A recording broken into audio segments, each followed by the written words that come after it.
नमस्कार, मैं प्रियरंजन भारती आपका बहुत स्वागत करता हूं। प्रधानमंत्री नरेंद्र मोदी का कोई जवाब नहीं है। वो हर दिल अजीज हैं और अपने संबंधों को जीना जानते हैं। बेहतर तरीके से अपने संबंधों को कैसे जिया जाता है, ये कोई उनसे सीखे तो बेहतर होगा। मैं ये बात इसलिए कर रहा हूँ कि अभी 2 दिनों पहले एक समारोह में एक संपादक से बात हुई और वो पटना से जुड़े हुए थे। एक हिंदी अखबार समूह के डिप्टी संपादक, और उन्होंने बातों बातों में अपने पिता की चर्चा की। उनके पिता का नाम लव कुमार मिश्र है, जो जाने माने पत्रकार हैं। Love Kumar Mishra times of India समेत कई अखबारों में रहे हैं और देश भर में रहे। जब तक वो संस्थान से जुड़े रहे, उन्होंने सेवाएं दी। एक लब्ध प्रतिष्ठित पत्रकार, अंग्रेजी के जाने माने पत्रकार रहे हैं। प्रधानमंत्री नरेंद्र मोदी संगठन से जुड़े आदमी रहे हैं। संघ से उनका जुड़ाव रहा है और संघ से जुड़े रहने वालों की एक खासियत होती है कि वो व्यक्तियों से जिनसे उनका वास्ता होता है, उन सब से सरोकार रखते हैं, संबंध बनाए रखते हैं।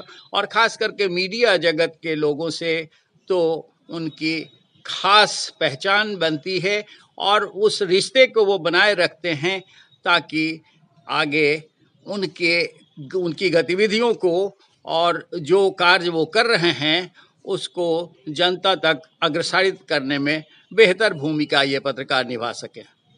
लव कुमार मिश्र से संघ के संगठन के दिनों में नरेंद्र मोदी का वास्ता रहा है और उनसे बड़े नज़दीकी रिश्ते रहे हैं। लव कुमार मिश्र के बारे में जानकर उन्होंने आश्चर्य व्यक्त किया कि मैं इनसे अब तक कटा हुआ कैसे हूँ। उन्होंने फ़ोन नंबर लिया और फिर अचानक देर रात उनसे बात करने के लिए फ़ोन लगा दिया। लंबे समय तक बात हुई और पुराने दिनों को याद किया। मैं जानता हूँ प्रधानमंत्री नरेंद्र मोदी को, मैं उन दिनों से भी जानता हूँ जब वो संगठन में थे और राष्ट्रीय सचिव बने थे। तब दिल्ली मुख्यालय में भाजपा के संभवतः बहुत ज़्यादा पत्रकारों से उनका वास्ता नहीं था और मुझसे उनका परिचय तब के राष्ट्रीय महासचिव गोविंदाचार्य ने करवाया था।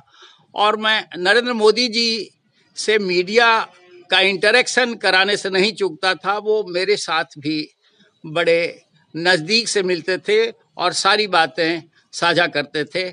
मैंने जब अध्यक्ष थे राष्ट्रीय भारतीय जनता पार्टी के डॉक्टर मुरली मनोहर जोशी, उन्होंने श्रीनगर के लाल चौक पर झंडा फहराने के लिए एकता यात्रा शुरू की थी और उसके संयोजक आज के प्रधानमंत्री नरेंद्र मोदी थे। तब भी मेरे सरोकार उनसे थे और ज़्यादा नज़दीकियां थी। मैं ये बात इसलिए कर रहा हूँ कि प्रधानमंत्री नरेंद्र मोदी संगठन से जुड़े रहने के साथ साथ अपने दोस्तों और नज़दीकियों से संबंध बनाने में कभी चूकते नहीं हैं। उन्होंने लव कुमार मिश्र को याद करके ये बात पुष्ट कर दी है कि अपने पुराने साथियों को वो हमेशा याद रखते हैं, चाहे वो जिस समय हो, जिस कंडीशन में हो, लेकिन उनसे उनका सरोकार बना रहता है और ये साबित हो गई। इसके साथ साथ उन्होंने प्रधानमंत्री ने लव कुमार मिश्र जी को ये वचन भी दिया कि आने वाले दिनों में जब वो पटना आएंगे तो उनसे मिलेंगे और मिलकर उनकी कुशल क्षेम पूछेंगे।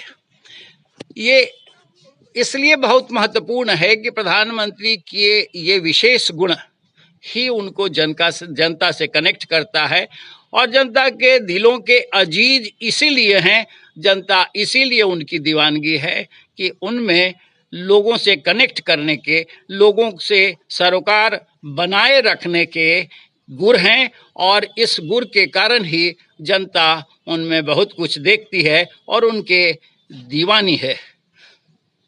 अब आगे देखना होगा कि अगले लोकसभा चुनाव में उनके लिए जनता कितना उमड़ पड़ती है। जैसा पिछले 2 लोकसभा चुनाव में जनता ने दिखाया है कि उनके दिलों में नरेंद्र मोदी ही राज करता है। अब दिखेगा जब लोकसभा चुनाव की रणभेरी बज उठेगी तब ये बात खुल करके सामने आ जाएगी और स्पष्ट रूप से दिखेगा कि नरेंद्र मोदी का जादू अब भी लोगों में बरकरार है। कितना हद तक बरकरार है ये समय बताएगा, लेकिन इतनी बात तो तय है कि वो हर दिल अजीज हैं और सबके दिलों पर राज करने का करिश्मा, गुर और खासकर उसकी खासियत जो होती है वो सब उनके अंदर मौजूद है। देखते रहिए हमारा ये चैनल, आपके साथ मेरी बात, और हमारे साथ बने रहिए। सब्सक्राइब कीजिए, हमारे इस चैनल को लाइक कीजिए और हमसे जुड़े रहिए। आगे किसी और विषय पर मिलेंगे आपसे। आज्ञा दीजिए। नमस्कार।